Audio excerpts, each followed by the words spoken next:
Hi everyone, it's Linda and Michelle. Hi. Hope you're doing well. It's Friday night, and guess what? We saw a movie tonight, a long one. It was 2 hours and like 45 minutes long. It was. So it actually, with all the previews, we kind of went over 3 hours. Yeah, it was theater. called Yeah. One Battle After Another, and had starred Leo DiCaprio and Sean Penn. Yeah. Sean Penn was quite interesting in this. Yeah, he had a very interesting role, but it took me a while to figure out in the beginning. I don't know how you felt, Linda, but in the beginning they were fighting. They were revolutionists. Is that what you'd call them? Revolutionists? Vigilantes? Vigilantes? I don't know.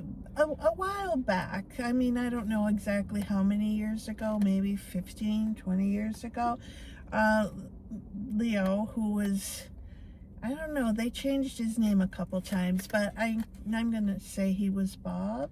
Bob Ferguson. But I think his real name was Pat at the beginning. But anyway, they were kind of little underground, what they were doing. Him and his girlfriend / maybe wife were involved in this, and they were involved in freeing immigrants from Mexico that were trafficked, basically. Yeah, once they were being held in pens, basically. Yeah, they tried to free them. So they were very much involved in that part of it. They were blowing up things, and there was a lot of a little bit of violence there at the beginning that was going on in all the things that they were doing. Yes, and in this time early on, Phineas, I think that was her name, the girlfriend's name, or the wife's, I think she was the girlfriend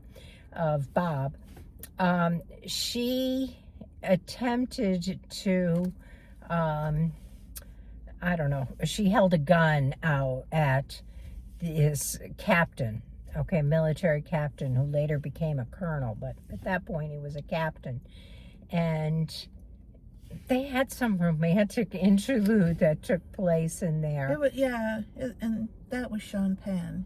Yeah. And it was it was a little confusing at the beginning. It really was, until I sorted things out. Yeah. But we were into the movie a little bit before pieces started falling together for me. Yeah. In the beginning it was a lot of pieces. It was interesting, but there was a lot of pieces that didn't all connect really well. Because then she became pregnant. Yeah, and you didn't know. I mean, there was some insinuation that Bob was not the father, but that was never spoken. And Bob certainly played the role of father. Right. At that point, Bob wanted them just to be a family. Yes. And the girlfriend, that wasn't what she wanted to do. She wanted to continue the fight she was on. That was her purpose, and that's what she wanted to do. So she left her child and Bob and went to fight the war, went to fight the revolution. And Bob raised this little girl. Yes. He seemed to adore her. Yes. And took care of her. And then in this, the captain, who's now a colonel, goes through an induction ceremony, or gets invited to join a group of men. What were they? The Christmas Adventure Club. Yeah. I mean, this was an action film, but it was also a comedy. The comedy came from absurdity. Yeah, it wasn't funny at all. No, it was absurdity. It was like, oh, that's kind of crazy. Yes, so he wants to join the Christmas Adventure Club. But to join the Christmas Adventure Club, he has to go through this series of questions. And one of the questions was, have you ever had an interracial relationship? And this group was very racist. Yeah. Well, Phineas was black, and Bob was white. And so, you know, he said no. We answered that question no. But somewhere in there, he knew that there was a possibility, I guess, that this baby that had been born, Willa, who's the baby, is his child. Yeah. And there was... and so Bob goes off and raises Willa until she's 15 or 16, and then gets a call that the colonel and his bad guys are coming to get him. Yeah. And they had motives. They had a reason why they wanted to come after them after all these years, because Bob was not involved at that point. Even though he was connected in many ways. Yes. If anything ever happened, there were people there that were helped him. So they ensued trying to catch Willa, okay? And the colonel wanted to do a DNA test to find out if Willa was his or not. I'm not going to tell you from that point on because... Yeah, it's because it does evolve in a lot of different angles at that point. This movie was all over the place. It really was, but it was kind of good too. Once I got a feel for it, it took me a while. Like I said at the beginning, I wasn't sure where it was all going or why it was going in the way that it was. But pieces kind of started to fall into place for me. So Sean Penn played a very crazy role. Sean Penn was great. He was. He oh was my really gosh, good. he was so good in this role. And Leo as Bob. Oh my God, the absurdity of some of his role. Yeah, and was just crazy. his expression sometimes, it was like, nah. What? Yeah. But he was, and the part that, I guess at the beginning, Linda said, oh, it says it's kind of a comedy. And they're walking out, I said, well, the one thing that was funny was Bob played the whole movie practically in his plaid bathrobe when he ran out of the house. Yeah. And right to the end almost, he had that plaid bathrobe on. So yeah, it was a crazy. lot of absurdity.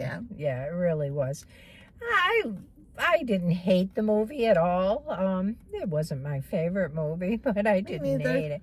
How would you rate it? I'm going to say a 7. That seems the middle of the road for me. And 6 was where I was going with it. Yeah, that's about where I would say. Yeah, I can't go about higher. I was watching, I was thinking, how am I going to rate this? And I couldn't even go to a 7 with it. Yeah, at the beginning, I was probably going to go lower because it was like, no, I don't know this movie. But then maybe probably the acting roles is what saved it. I think so too, because Sean Penn was really good. The part he played was really good. Yeah. And so was Leo. Yeah. They were both very good. Yeah.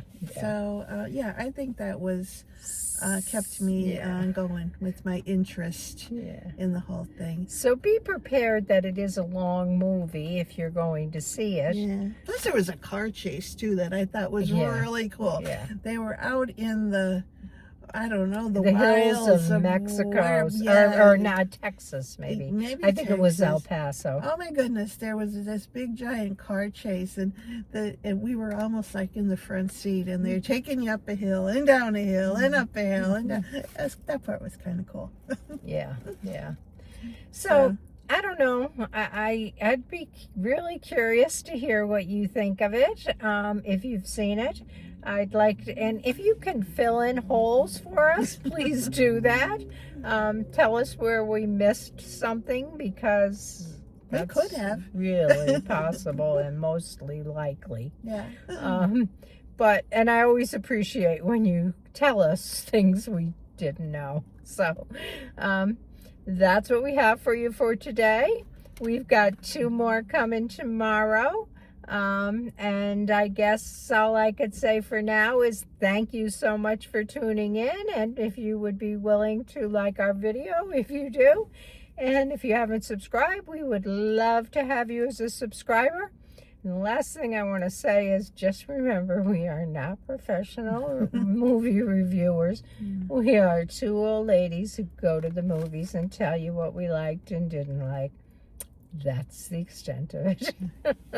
Well, we'll see you tomorrow. Okay. Have a good night. Bye. Bye-bye.